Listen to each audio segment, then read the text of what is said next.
Indore BJP के राष्ट्रीय महासचिव कैलाश विजयवर्गीय ने विधानसभा में बीजेपी के उम्मीदवार बनने के बाद मंच से अपनी इच्छा की व्यक्त। कहा, मेरा मन नहीं था चुनाव लड़ने का। साथ ही मंच से बीजेपी के राष्ट्रीय महासचिव ने कहा, मैं गणेश जी की तरफ हाथ करके कह रहा हूं, पार्टी ने टिकट जरूर दे दिया है मुझे, लेकिन अंदर से खुश नहीं हूं, इसलिए लड़ने की इच्छा नहीं है। मेरी 1% भी इच्छा नहीं थी लड़ने की। अपन तो बड़े नेता हो गए हैं, भाषण देने की इच्छा रहती है, भाषण देना और निकल जाना। यह सोचा था हमने, तो प्लान यह बनाया था कि रोज 8 सभाएं करनी है, 5 हेलीकॉप्टर से और 3 कार से।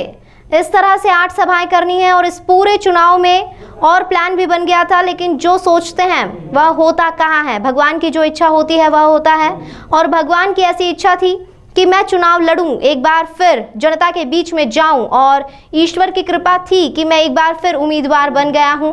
मुझे अभी भी विश्वास नहीं हो रहा है कि मुझे टिकट मिल गया है और मैं उम्मीदवार बन गया हूं। वहीं बीजेपी की ओर से विधानसभा क्षेत्र क्रमांक 1 से बीजेपी प्रत्याशी घोषित होने के बाद बीजेपी के राष्ट्रीय महासचिव जब क्षेत्र क्रमांक 1 में पहुंचे तो बड़ा गणपति चौराहा पर उनका भव्य स्वागत किया गया, और उस दौरान कार्यकर्ताओं की मार्ग पर बीजेपी के राष्ट्रीय महासचिव कैलाश विजयवर्गीय ने भजन भी गाया।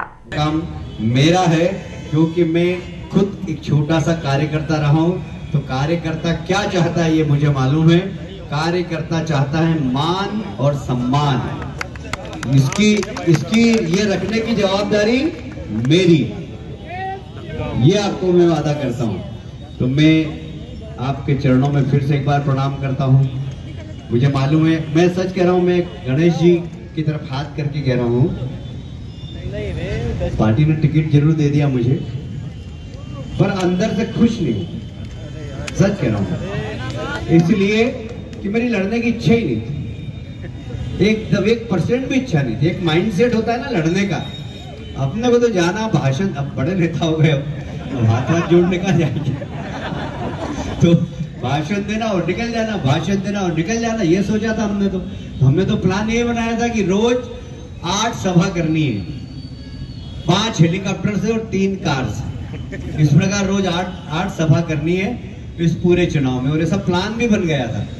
पर आप जो सोचते वो होता क्या, भगवान की जो इच्छा होती है वही होता है। तो भगवान की ऐसी इच्छा थी कि मैं चुनाव लड़ूं, एक बार फिर से जनता के बीच में जाऊं, तो ईश्वर की इच्छा थी। मैं एक बार फिर से उम्मीदवार, मुझे अभी भी विश्वास नहीं हो रहा है कि मैं उम्मीदवार हूँ, सच कह रहा हूँ मैं आपसे। मेरे को लग ही नहीं रहा है कि मुझे टिकट मिल गया और मैं उम्मीदवार बन गया। बन जाओगे अब? हाँ, वो तो जाना ही पड़ेगा। देखिए, ऐसा है कि कम से कम 80-90 सीटें हैं जहाँ मुझे पार्टी की ओर से जवाबदारी दी जाएगी, दी हुई है। मतलब मैं पहले से भी जा रहा हूँ और अभी भी जा रहा हूँ, जाऊँगा। इसीलिए कार्यकर्ताओं से आग्रह किया कि भाई मेरे पास अभी समय कम है, अभी तो आपको चुनाव लड़ना, मुझे सरकार बनानी, दोनों काम करना है। आपको मुझे जिताना है और मुझे सरकार बनानी है। क्या लगता है मध्य प्रदेश में भाई साहब कितनी सीटें आ सकती है इस बार? ताज़ा खबरों के लिए सब्सक्राइब करें JSR टाइम्स और साथ ही नोटिफिकेशन पाने के लिए बेल आइकन को दबाएं।